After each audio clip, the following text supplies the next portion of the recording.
starting off with another video in my 4x4 Land Rover Perentie. We have a 6-wheel drive over here too, we'll see that later on. I have a 4G modem hooked up to these antennas in here that I don't use in this anymore, but we are camping more and more in the 6-wheel drive Ambo, and we'd like to have internet in that.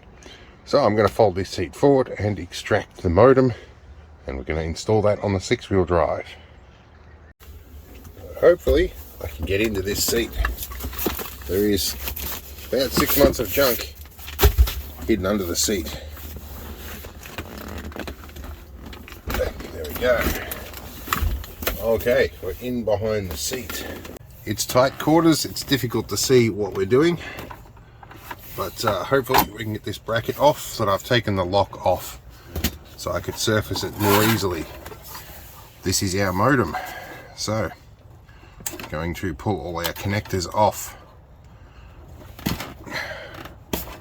including some that I had custom made.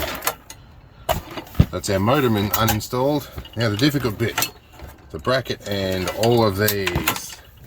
This is going to take some time. Alright, we've got most of it out. We've got the 5 gig antennas, the 2.4 gig wireless antennas, the main unit, the network cable. Now I've just got the two 4G antennas. So 4G for 4th generation, not 4 gigahertz. Alright, so yeah, now we need to work on that. But I noticed there's a couple of marks in here. I guess I've had my seat back a fair way. Alright, interesting stuff. Let's get these antennas off. Alright, so I've got one of the expensive antennas off. I've got to get the other one off, which I have a secret method for getting this stuff off.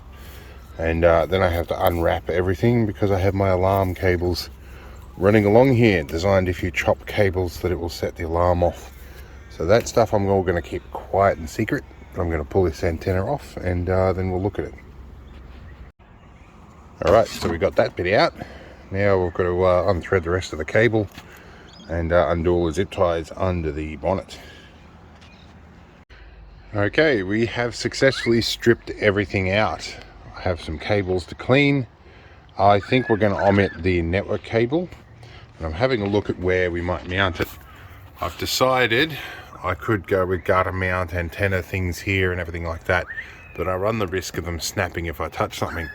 I'm going to go through here on the footstep, an area I don't often use, and that will allow the antenna enough room to move back, and the tip of it will be just below or just above that cage there, which means things will tend to slide off rather than snap the antenna, provided I'm not stupid. So yeah, we'll have an antenna either side here, which gives it a good ground plane. The modem can mount in the roof box, and then I just need to run 12 volt in. If I do it right, I can hide all the other little antennas inside that box, and that gives us good elevation for our 5G and 2.4G signal, and fairly not very visible either, and also makes this a little bit less accessible for removal. But either way, we keep this thing under cameras all the time. So yeah, it should be good. And I think I'll just come down, run a 12 volt double insulated wire up into here, and perhaps tap directly off the battery, or maybe find a switch in the dash here that I can use.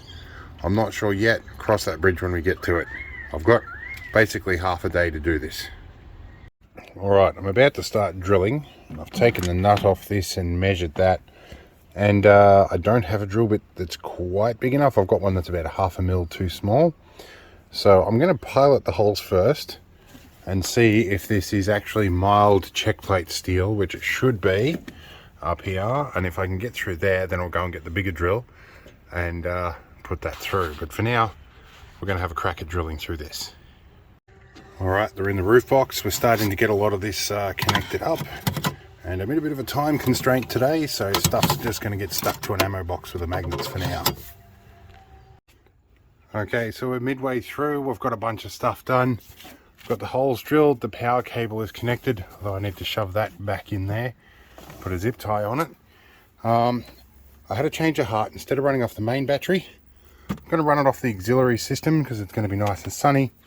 I don't have time today to do what I had originally planned, which was to take this fuse box and mount that in there on the end of the 12 to 20 or 24 to 12 volt converter, so that all my 12 volt stuff is fused.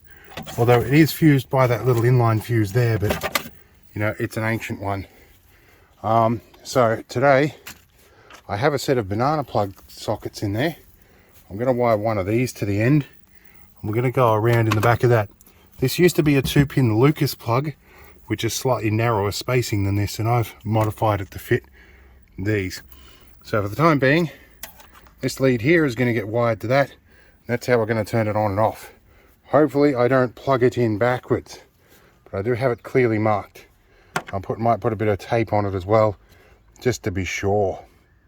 Anyway, got to save myself a stuff. We need to be using this within a couple of hours, so this video is a bit of a hasty cut, but we'll get there.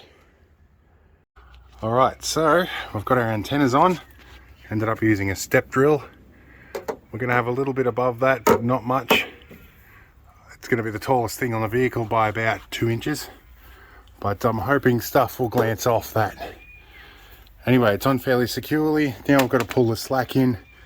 I might visit my old place of work, which was a radio installer, and get them to shorten and fit new FMEs on them, and maybe SWR test them. I don't know. Anyway, I'm still in a hurry, so I'm working on this, and it's now 25 degrees out here after it was a frosty morning, and I'm cooking. I don't like the heat, and it's not really heat by anyone's standards, but I'm hot. Alright, cable management to be damned. It's in. Things are connected. I don't have time to worry about doing it pretty. The 2.4G antennas are floating around here somewhere. These guys, for the short term, are going to probably get stuck onto this ammo box, which I'm going to shove into the corner, and is evidently going to be a bit too low for the roof, but I'll figure that out. I'll figure a configuration that works with them, and I'm going to zip tie stuff. The 5 GHz antennas are stuck in with duct tape. It's silver duct tape, so hopefully that doesn't have any metallized aluminium in it, which will mess with the signal, but we don't really use 5G anyway.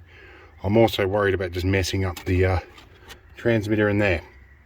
Alright, so I'm going to continue. I'm a bit breathless, and I need to be doing this very soon. I still have to get another SD SIM card for this thing, so let's carry on. Alright, moment of truth when we let the magic smoke out, before I've gone and got the SD card. Alright, we're in. Tighten that nut up a bit. Okay, let's go see what happens on the roof. Well, I don't smell burning electronics, and we have power lights. Cool. Right, now it's worth going and getting a new SIM card. Alright, I'm tired, but let's go. I happen to find myself a nice new SIM. I've got to pop it out into the correct SIM size, and I won't show you the other side because you don't need to see the serial number. We're going to pull this off and get it working. Okay, so shockingly, this thing uses a full-size SIM. Got the old one out here that we won't be using anymore. It's expired anyhow. This one's on a plan against my current account and should data share. So let's get this happening. Alright, so I've found my access points here. I've got the 5 GHz and the 2.4G coming up, and I need to punch in the password now. We're up and running. We've got a connection, although I don't think it's been commissioned yet because there's not a lot of throughput happening, but it works, and that's the main thing. I'm looking at this inside. I've got the bottom of the screen cut off so you can't see stuff like MAC addresses and whatnot, even though you might have already seen one on the box. But joke's on you guys, I swapped that box over when I repaired it about 2 years ago, so that MAC address is not accurate anymore anyway. So we're pretty well there. I'm going to carry on. I'm going to call this an end of an episode because I have to pack and get going. This has wasted most of my day. I'll see you later, and I hope it was a fun one.